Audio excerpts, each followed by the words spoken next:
All right. So, guys, it's podcast time, and I am going to take a question that I got on the Q&A I did today, and we're going to talk about it on the show. So, we're going to talk about how I became a coach. I'm going to talk you guys through a little bit of the journey.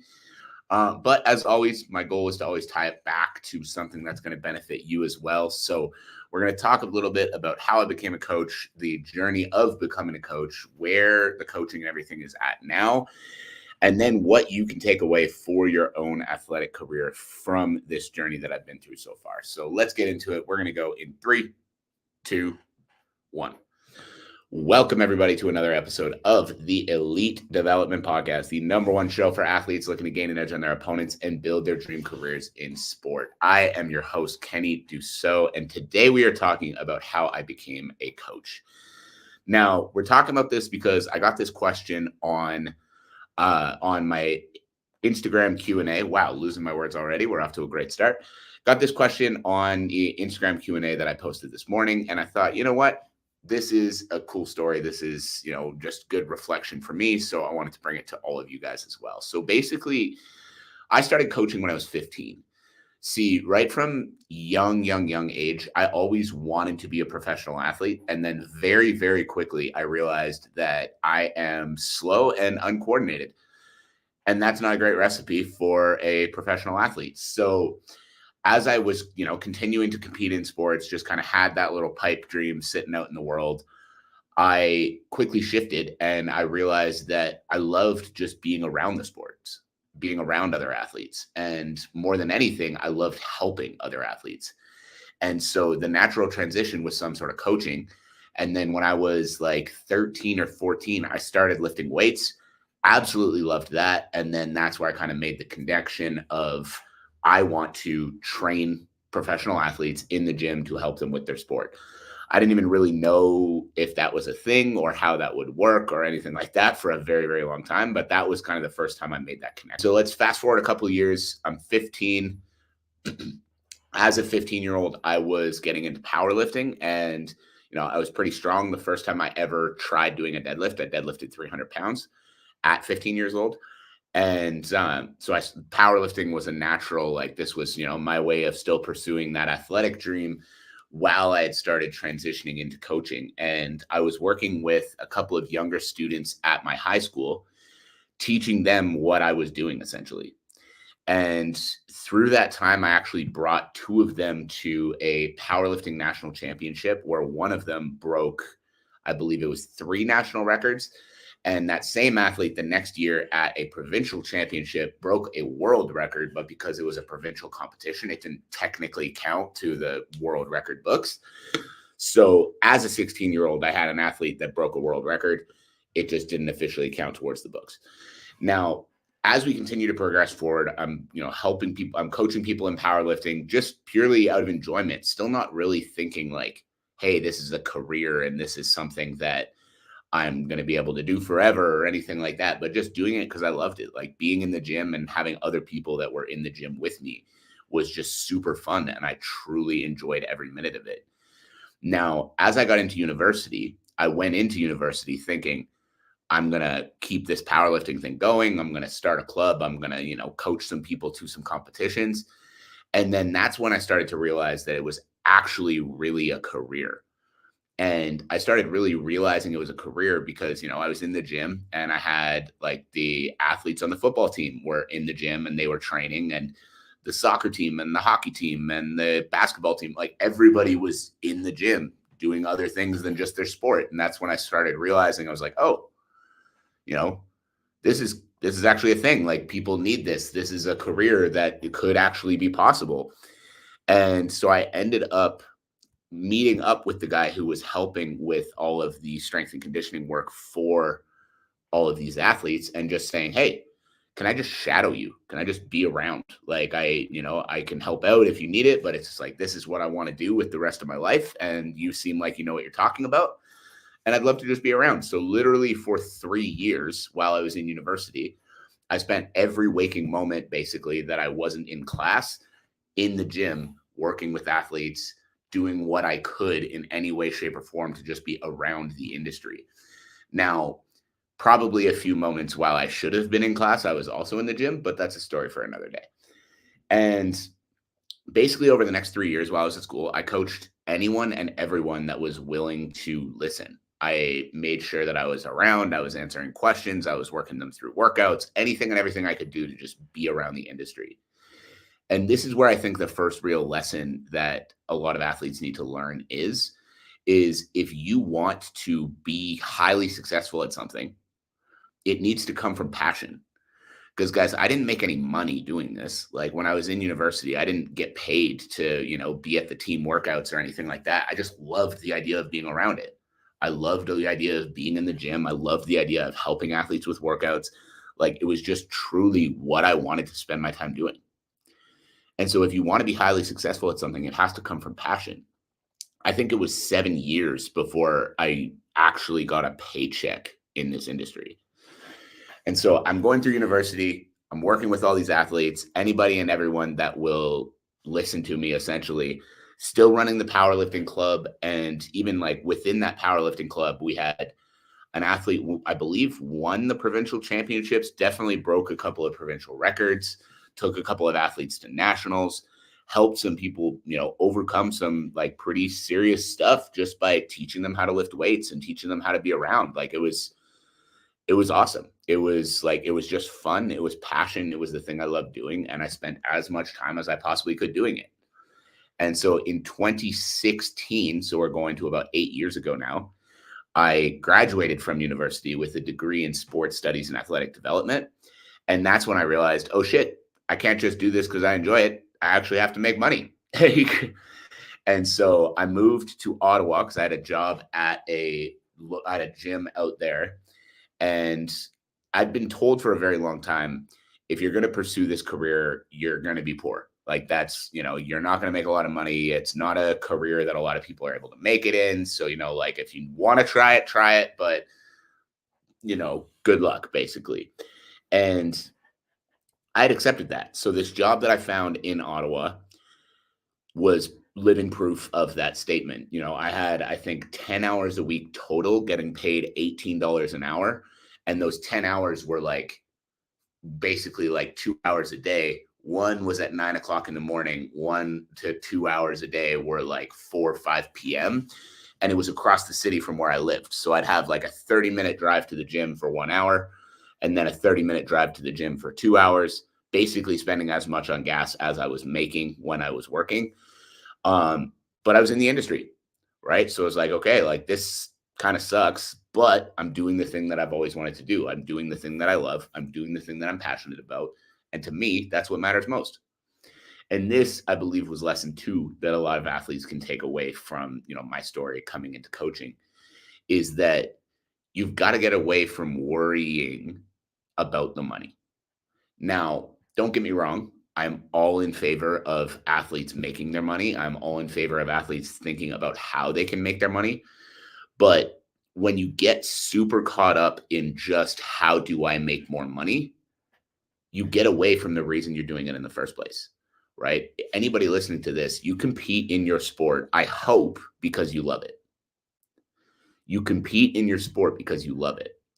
And if you start getting just caught up in, oh, well, I need to make an extra $500 here, I need to make an extra $1,000 there, I'm not taking that fight, I'm not going to get paid enough, then you get away from the love of it, right? Because I speak to so many higher level athletes now, which I'm very grateful for, that talk about that. And they're like, well, like I'm not going to fight for them. They're not paying me enough. And I'm like, man, you used to do this shit for free.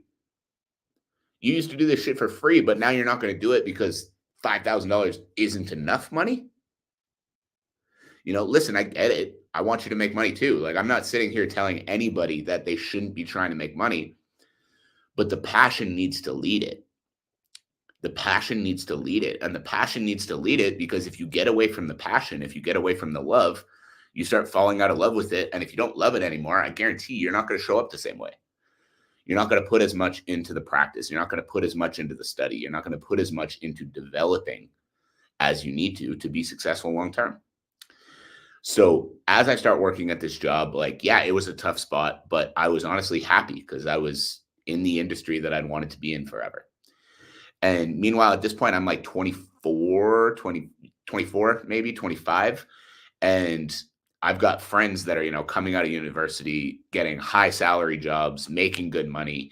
And I am like literally barely scraping by making rent. And there were tough days within that. Like there were days where, I'm looking at them and I'm like, man, how great would it be to be making, 60 grand a year right now instead of $800 a month. But throughout it all, the passion stayed first. Throughout it all, I kept thinking and I kept understanding. I was like, man, I would rather be barely scraping through and doing what I love every day than going to get a job where I'm sitting behind a desk doing something that I don't give a fuck about, making more money. But then this is lesson number 3 for athletes that are coming through this journey is falling in love with the day-to-day, falling in love with the process of it. Because, here I was like the poorest of any of my friends by far. And I loved every day. Like it was hard. There were difficult days. There were days where I was wondering how I was going to pay rent.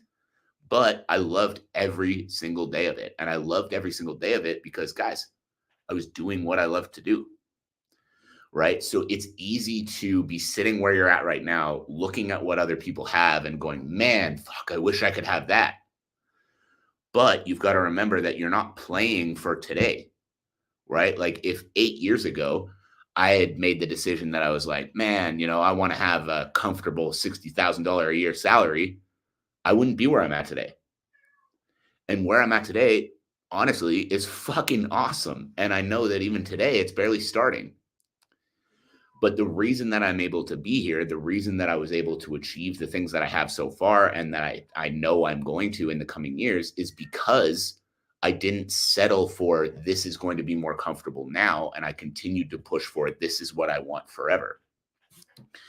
Right. So continue to work through. Let's fast forward a little bit again. Now moving to Calgary. So in 2017 in the summer, I moved to Calgary because the gym that I had been at in Ottawa went under. And so I moved to Calgary. Basically what came of that is I was sitting at my computer one day and I just Googled strength and conditioning jobs Canada because I knew I wanted to stay in Canada. And literally the only one that was hiring out of the 70 plus resumes that I sent out, the only job that I found was at the Athlete Factory in Calgary, Alberta. And so the thing about this job was you started off with basically a 200-hour internship. So you come down, you learn for 200 hours, and then you could start taking clients. But even when you could start taking clients, they didn't give you clients. It wasn't, hey, you're done your 200 hours. Here's a full workload and a good salary. It was, hey, you're done your 200 hours. Now figure out how to build a clientele. And they had resources there to help you. They had other coaches that were doing it. So I was able to do it. But that was something I'd never done before either. So I moved to Calgary to this job that pays nothing. And I was like, you know what? You say I got to do 200 hours before I can take clients? How quickly can I get these 200 hours done? So I ended up basically living at the gym for the first 4 weeks I was there. And I got 200 hours of shadowing and training in, I believe it was 27 days. And as I got that all in, I got all my hours done. Then they told me, okay, you can start taking clients. I, again, lived at the gym. I spent 363 of the first 365 days that I was in Calgary at the gym. And I built up a nice little clientele. Now, through that time building up that clientele, I'm going to come back to another lesson that I feel like athletes can take away from what I'm talking about here is, again, understanding, first of all, loving the process like we talked about. But the second piece here is understanding that sometimes shit's going to get extremely difficult, right? So within that process, as you love it, you're going to have to do things that you don't love doing. I didn't love marketing. I didn't love, sales meetings. I didn't love any of that kind of stuff. I wanted to coach, right? I wanted to be in the gym with athletes, writing programs, seeing them fucking crush it. That was it, right? But now I'm being told, hey, you've got to learn how to run a sales you've got to learn how to run a sales consultation. And I'm sitting there going, what the fuck is a sales consultation? Never done anything like this before. Right. And then this is where I see a lot of athletes when it comes to nutrition, when it comes to recovery, when it comes to all the areas outside the sport that help you succeed inside the sport. right? It's easy to come out and be like, yeah, I'm going to grind harder than anybody. I'm going to be at the gym every day. I'm going to train for 2 hours a day, blah, blah, blah, blah, blah. Because that's what you love to do. You're an athlete. You want to train. You want to get better at your sport. But what you don't love doing necessarily is drinking 3 liters of water a day, trying to get 8 hours of sleep at night, picking the, lean chicken breast, brown rice, and vegetables over the fucking burger.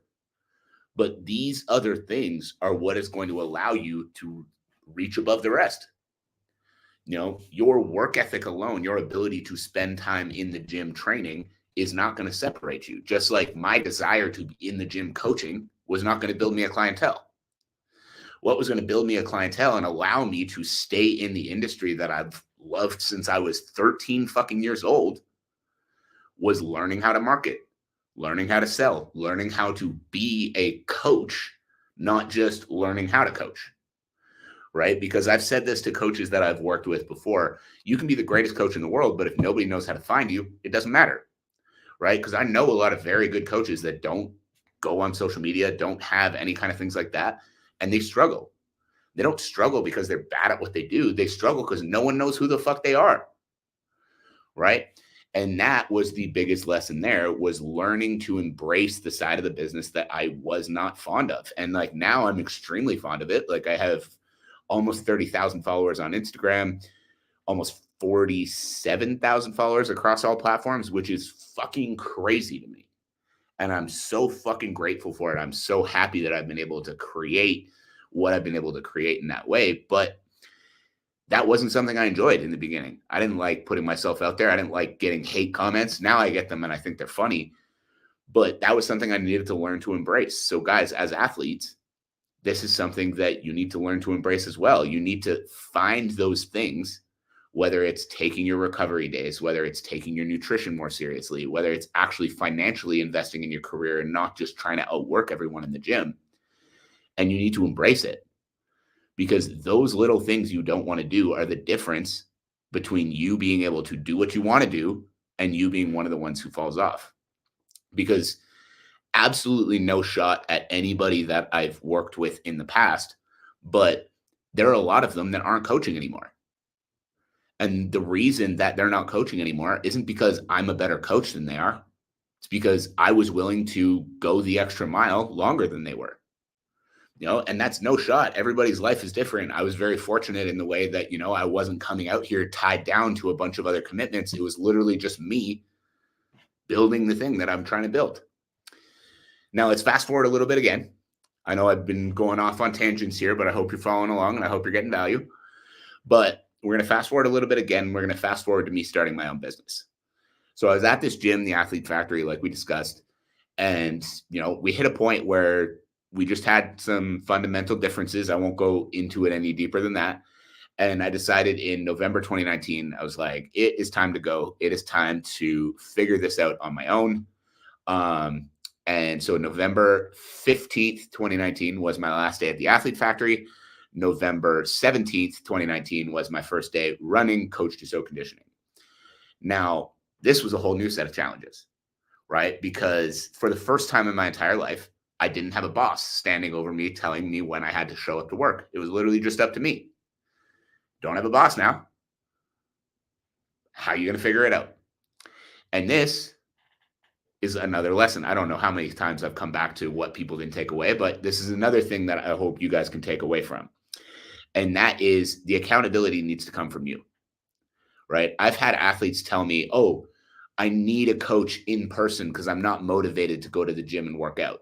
And guys, to put it nicely, if you are not motivated to go to the gym and work out and you can't make yourself go to the gym and do it anyway, you are not going to amount to shit as an athlete. And like, I'm not trying to be an asshole here. It's just the truth. Now, do coaches and accountability play a role? Absolutely. But if you can only get to the gym when you feel motivated to get to the gym, immediately, career's done. Because you're going up against thousands of people for those UFC spots or whatever it is you're trying to get to. You're going up against thousands of people that can do it even when they don't want to do it. So when I started my own business, that was one of the biggest lessons right away. I remember waking up the first day and being like, oh shit, it's all on me now. Like, there's no boss forcing me to do anything. It's like, how badly do you want this shit? Let's go.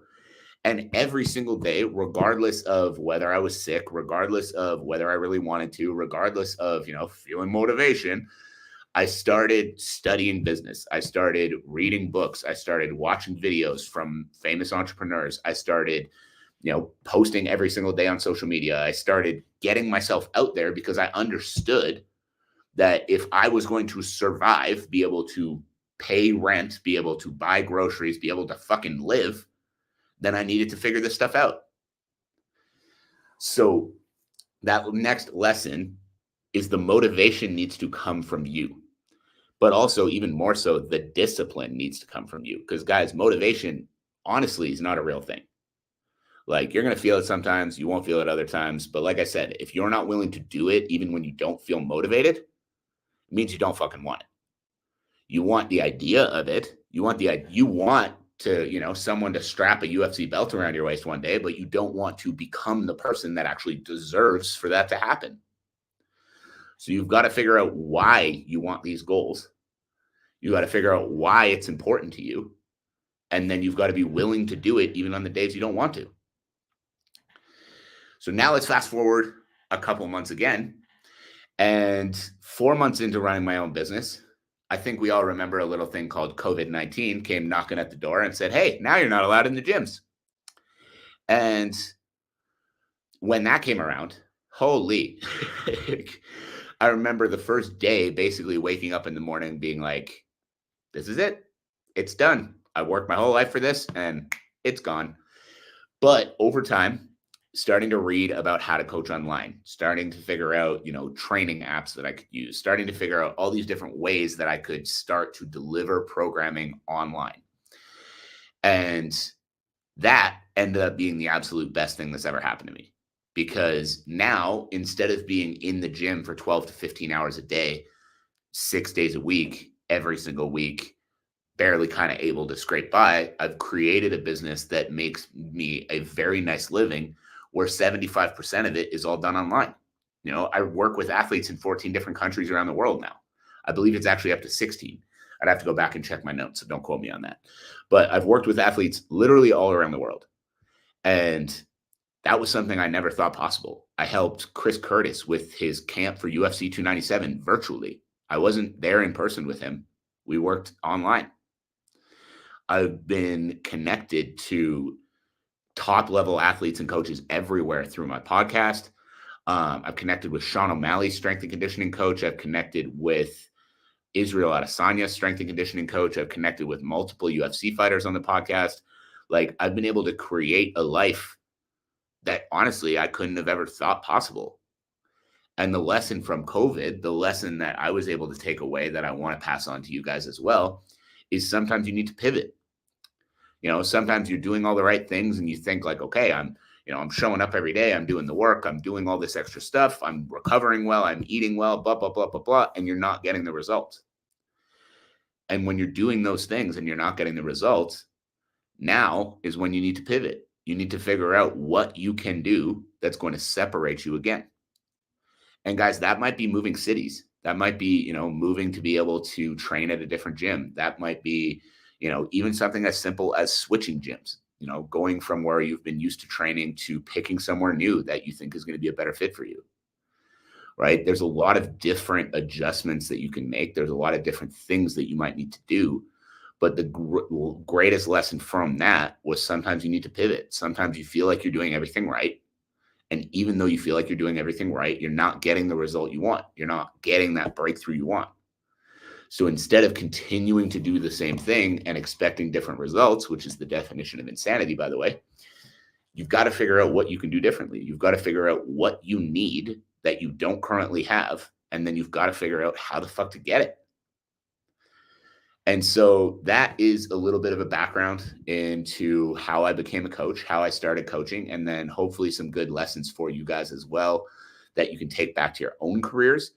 Now, I hope you got some good value from that. If you did, I would love to know what it is. Shoot me a message across any of my social media platforms. The ways to do that will be in the show notes below.